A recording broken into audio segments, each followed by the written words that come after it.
There is a time for everything, and a season for every activity under the sun. A time to be born and a time to die. A time to kill and a time to heal.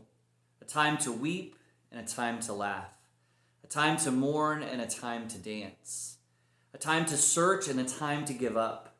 A time to keep and a time to throw away. A time to be silent and a time to speak. Good morning, my friends. This is our devotion for Wednesday, January 5th, 2022. It is my joy to welcome you here to the brand new year. This passage I just read for you is a portion of Ecclesiastes chapter 3. I say a portion because there are more items listed in this passage that I encourage you to read sometime. These words are very encouraging, very meaningful, very thoughtful, to remind us that in our lives, there's a time, God's purpose for everything. Oftentimes we think of our lives of just getting to the good points, getting to the good moments and trying to avoid all of the bad.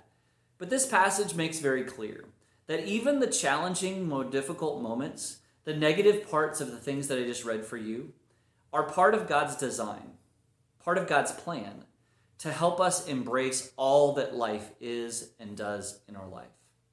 There's a transitional phrase throughout Scripture that helps to make this point as well. It's a transitional phrase that often is skipped over and not reflected upon much. It happens several times during various versions of the Bible, and it has some different phraseology depending on the translation you have. But the phrase is, "It came to pass." This transitional phrase usually goes from one story to another. At the end of one story, it came to pass that then another story picks up. But this is a truly an important message that we have to understand in our lives. It came to pass. Did you have a good year last year? It'll pass.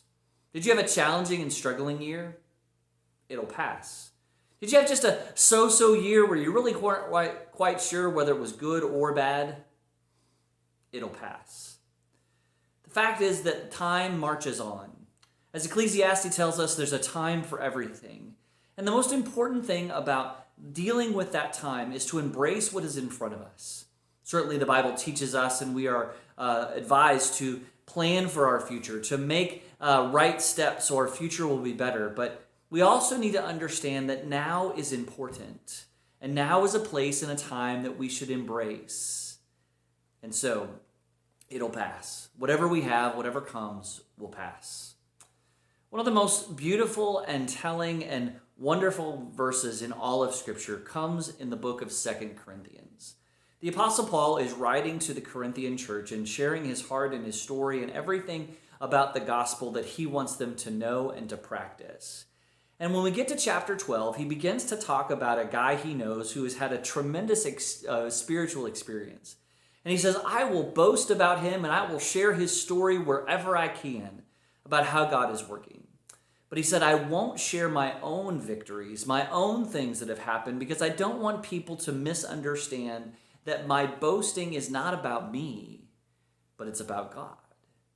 And so when we get down to verse 9, we hear of a powerful idea that the Apostle Paul, an experience he had, but also that he shares with us in the ways that we can relate to the world. Just prior to that verse 9, in chapter 12, he talks about a problem that he's had. He says that there's a thorn in his flesh.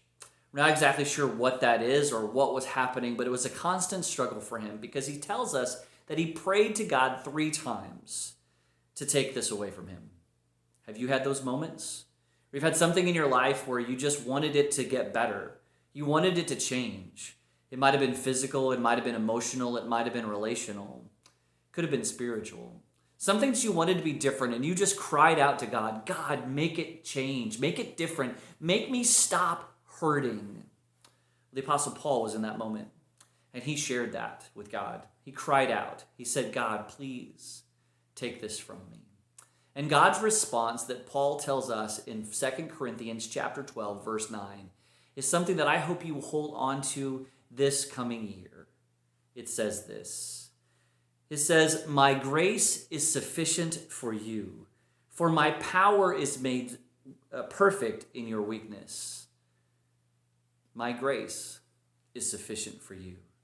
My friends, it is my hope that in all the times of this year, times when there will be birth and death, time when you will be seeing those fall around you, but also those who are healed and miraculously made well, those who cry, but also the times of great laughter and joy. I hope in all these times you will understand and know the sufficiency of God's grace. I invite you during this year to pray this prayer, to pray for the sufficiency of God's grace to come, to fill your heart, to fill your love, and that you will know that in your weakness and the times when you don't have the answers and you can't figure it out, that God will be with you and God will be enough. God bless you and have a great day.